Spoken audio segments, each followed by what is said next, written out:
అందరికీ నమస్కారం. ముందుగా అందరికీ గణతంత్ర దినోత్సవ శుభాకాంక్షలు. ఈరోజు గణతంత్ర దినోత్సవం సందర్భంగా నేను కాన్స్టిట్యూషన్లోని ప్రియాంబుల్ని దాని యొక్క ముఖ్య ఉద్దేశం ఏంది, మనం దాని నుంచి ఏం నేర్చుకోవచ్చు, అది ఎగ్జామ్కి ఏ విధంగా పనికొస్తుంది అనే 3 విషయాల్ని మనం ఈరోజు చర్చించబోతున్నాం. టాపిక్లోకి వెళ్ళబోయే ముందు అందరికీ మునిలాల్ కేఈపీ స్కిల్స్కి స్వాగతం. నేను మీ మునిలాల్. సో ఈరోజు ఒకసారి మనం ఆ ప్రియాంబుల్ని గుర్తు తెచ్చుకున్నట్టయితే, we the people of India having solemnly resolved to constitute India into a sovereign socialist secular democratic republic and to secure all its citizens justice social economical and political liberty of thoughts, expression, belief, faith and worship, equality of status and of opportunity, and to promote among all them fraternity, ensuring dignity of individuals and unity and integrity of the nation. In our Constituent Assembly on this day, 26th November 1949, to adopt, enact and to give ourselves this constitution అనే విషయాన్ని ఒక్కసారి మనమందరం గుర్తు తెచ్చుకున్నాం. అంటే ఇందులో ముఖ్యంగా 2 parts అండి. ఒకటి ఏంటంటే నేను ఆర్ మీరు, మనమందరం ఏంది సిటిజన్స్. దేశం అంటే ఒక స్టేట్, ఆ స్టేట్ యొక్క రెస్పాన్సిబిలిటీస్ ఆర్ ఆ స్టేట్ యొక్క లక్షణం ఎలా ఉంటుంది, దాని యొక్క ఫీచర్స్ ఏంది, ఈ 2 విషయాల్ని మనం ప్రియంబుల్ నుంచి జాగ్రత్తగా అర్థం చేసుకోవచ్చు. సో అందులో ఫస్ట్ స్టేట్ యొక్క లక్షణాలు ఏంటివి అనేది చూద్దాం, దాని యొక్క రెస్పాన్సిబిలిటీస్ ఏంటి అని చూద్దాం. సో మనం అనుకున్నట్టుగా ఒకటి sovereign socialist secular democratic republic, ఈ 5 ఫీచర్స్ ఇండియన్ స్టేట్కి ఉన్నాయి. అందులో సావరిన్ అంటే ఏంటిదంటే, India is not dependent on other country or it is not dominated by other country. భారతదేశం ఏ కంట్రీ మీద ఆధారపడట్లేదు, మరియు భారతదేశం ఏ కంట్రీ చేత, ఏ యొక్క దేశం చేత ప్రభావితం కావట్లేదు. ఇది మెయిన్ సావరినిటీ అంటే. సార్వభౌమాధికారం, ప్రతి ఒక్క అధికారం భారతదేశానికే ఉంది. భారతదేశ భూభాగం మీద భారతదేశానికి మాత్రమే అధికారం ఉంది అనే విషయం మనం అర్థం చేసుకోవాలి. ఇంకొకటి ఏంటిదంటే సోషలిస్ట్ అంటే ఏంటిదంటే, ఇక్కడ కొన్ని సోషలిస్ట్ నేషన్స్ ఉండేవి. అవి ఏం చేసేవంటే ఆ దేశంలో ఉన్న ప్రతి ఒక్క రిసోర్స్ని అవే కంట్రోల్ చేస్తాయి అన్నమాట. వేరేవి అంటే ప్రైవేట్ ఇన్స్టిట్యూషన్స్ కానీ ప్రైవేట్ ఇట్లాంటివి ఉండదుగా, ఓన్లీ గవర్నమెంట్ మాత్రమే ప్రతి ఒక్క విషయాన్ని చూసుకుంటుంది. అప్పుడు మన భారతదేశంలో ప్రైవేట్ బిజినెస్ జరుగుతుంది, మళ్ళీ గవర్నమెంట్ కూడా బిజినెస్ చేస్తుంది. ఈ 2 అంటే మిక్స్డ్ ఎకానమీ. మన యొక్క సోషలిస్ట్ ఏంటిదంటే డెమోక్రటిక్ సోషలిస్ట్. ఈ డెమోక్రటిక్ సోషలిస్ట్ యొక్క మెయిన్ ఉద్దేశం ఏంటిదంటే పావర్టీని ఎండ్ చేయడము, అన్ఎంపవర్డ్ పీపుల్ని ఎంపవర్మెంట్ చేయడము, వాళ్ళని కూడా ఈక్వల్గా చేయడం, వేరే సొసైటీలోకి వాళ్ళని తేవడం. అందుకనే పీడిఎస్ అంటే ఇది పబ్లిక్ డిస్ట్రిబ్యూషన్ సిస్టమ్, ఇట్లాంటి రేషన్ షాపులు ఇట్లాంటి గవర్నమెంట్ పెట్టి ఆ పేద ప్రజల్ని కూడా పావర్టీ నుంచి బయటికి తీసుకురావడానికి ప్రయత్నిస్తుంది. ఇంకా సెక్యులర్ అంటే ఏంటిదంటే, సెక్యులర్ అనే పదం 42వ రాజ్యాంగ సవరణ అంటే 42nd అమెండ్మెంట్ యాక్ట్ 1976లోకి ఆ ప్రియంబుల్లోకి తేవడం జరిగింది. It is not original part. Original ప్రియంబుల్లో సెక్యులర్ అనే వర్డ్ ఉండదు. కానీ సెక్యులర్ అంటే మీనింగ్ ఏంది, అన్ని మతాలకు, all religions are equal before the state అనే పాయింట్ మనం అర్థం చేసుకోవాలి. తర్వాత డెమోక్రటిక్ అంటే ఒకటి డైరెక్ట్ డెమోక్రసీ ఉంటుంది, ఇండైరెక్ట్ డెమోక్రసీ ఉంటుంది.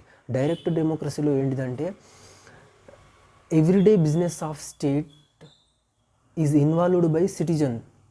Here in India it is a indirect democracy. ఈ డెమోక్రసీలో the peoples who are elected by citizens of that country. They are leaders of their citizens, such as MPs, MLAs. Okay, they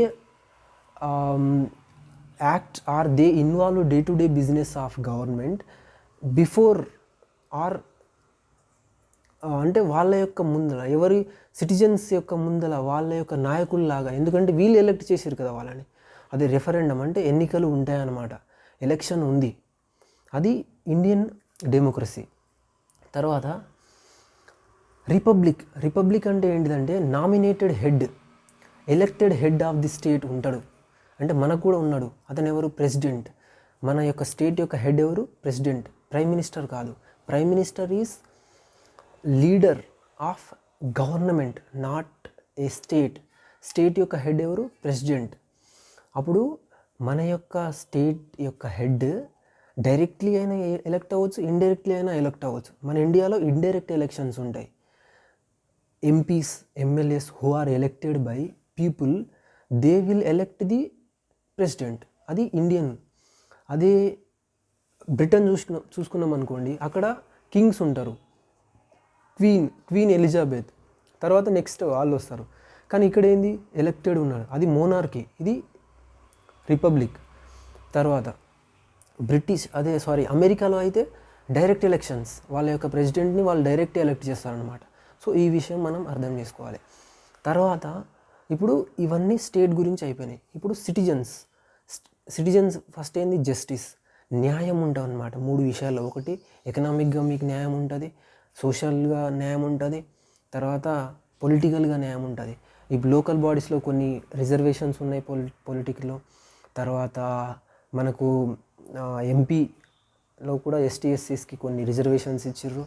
తర్వాత మళ్ళా అంటే సోషల్గా మనకు develop చేయడానికి జాబ్స్లో reservations ఇస్తారు.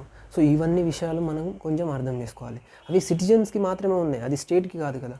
తర్వాత ఇంకేంటిదంటే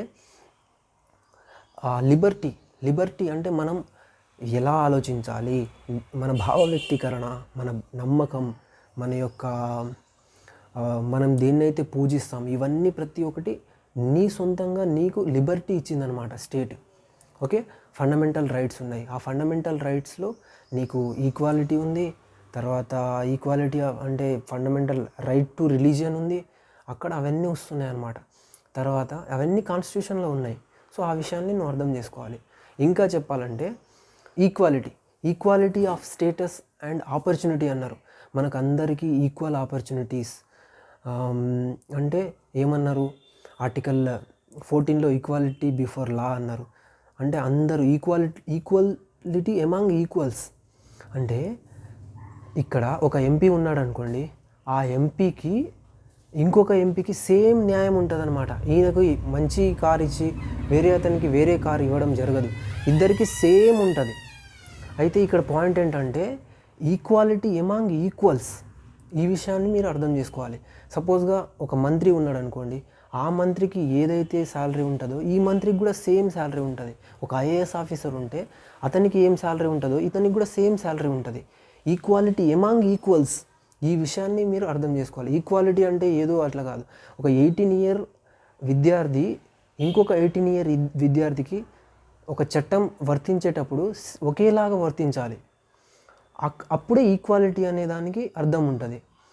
తర్వాత ఈక్వాలిటీ ఆఫ్ ఆపర్చునిటీ అంటే ఎంప్లాయ్మెంట్ కూడా సేమ్ గ్రౌండ్స్ మీద ఇవ్వాలి. అందరికీ ఒకటే లెవెల్ ఆఫ్ గ్రౌండ్స్ ఉండాలి. సపోజ్గా కొంతమందికి రిజర్వేషన్స్ ఉన్నాయి, ఆ రిజర్వేషన్లో ఉన్న ప్రజలకి సేమ్ రూల్స్ ఉంటాయన్నమాట. ఇంత ఏజ్ ఉండాలి, వాళ్ళు ఈ ఏజ్ లిమిట్లో ఉండాలి, వాళ్ళకి అది అంటే ఆ క్వాలిఫికేషన్ ఉండాలని అక్కడ ఈక్వాలిటీ ఉంటుంది.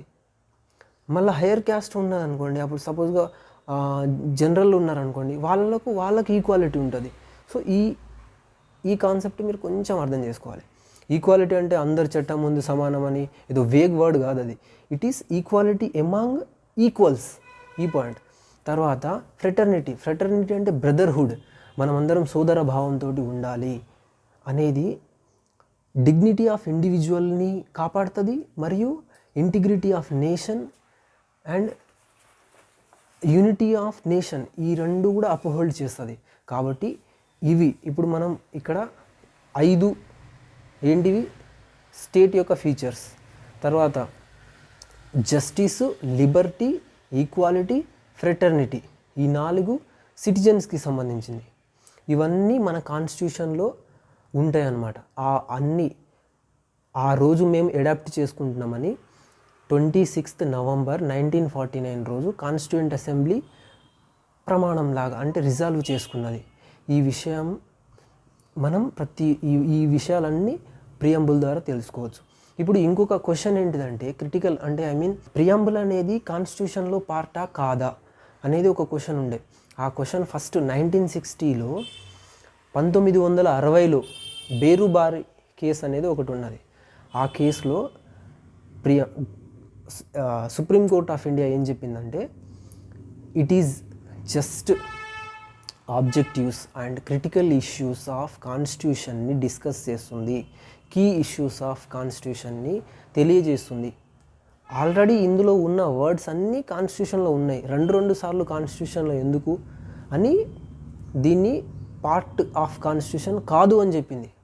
తర్వాత 1973 కేశవానంద భారతి కేసులో it is part of constitution, it is A part of constitution అని చెప్పింది. ఎందుకంటే ఇందులో ఉన్న ప్రతి ఒక్క విషయాలు, ప్రతి ఒక్క పాయింట్స్ అన్నీ వెరీ ఇంపార్టెంట్, అవన్నీ మనం ఎప్పటికీ తీసిపోకుండా ఉండాలి, దాన్ని చేంజ్ చేయకూడదు. అప్పుడు ఇది పార్ట్ ఆఫ్ కాన్స్టిట్యూషన్ కాబట్టి ఆర్టికల్ 368 అంటే ఏంటిదంటే కాన్స్టిట్యూషన్లో ఉన్న ఏ పార్ట్నైనా దీని ద్వారా మనం అమెండ్ చేయొచ్చు. అయితే ఇదే కేసు కేశవానంద భారతి కేసులోనే బేసిక్ స్ట్రక్చర్ అనేది డెవలప్ అవుతుంది అనమాట. అంటే కొన్ని foundational framework of the constitution మనం తీయలేము, అవి మాత్రం ఉంటాయి. ఎట్లయితే ఒక ఇంటి యొక్క పిల్లర్స్ని మనం అటు ఇటు జరపలేము, కాకపోతే ఇంటీరియర్ ఏదైనా డిజైన్స్ అవి ఇవి చేంజ్ చేసుకోవచ్చు, అలానే కొన్ని యాడ్ చేసుకోవచ్చు, తీసేయచ్చు, కానీ బేసిక్ స్ట్రక్చర్ని తీయలేము అని అన్నప్పుడు constitution is a part of basic structure అని చెప్పింది సుప్రీంకోర్టు 1973 కేశవానంద భారతి కేసులో. తర్వాత 1995 ఎల్ఐసి ఆఫ్ ఇండియా కేసులో కూడా అదే చెప్తుంది అనమాట, preamble is a part of constitution. So మీరు ప్రియంబుల్ చదివేటప్పుడు చాలా జాగ్రత్తగా ప్రతి ఒక్క విషయాన్ని అర్థం చేసుకొని, అది వెరీ ఇంపార్టెంట్ టాపిక్ మనకి ఎగ్జామ్లో, it has very much potential to get questions. So don't forget to read it and read it very clearly, understand what is the philosophy involved in this topic and what are the importance of that topic, and understand the mechanism how constitution will work. So then you could understand which kind of questions will ask in exam, then you are ready to give answers it. Okay, with this I am concluding. Thank you very much, and I will meet you guys with another new topic. Okay.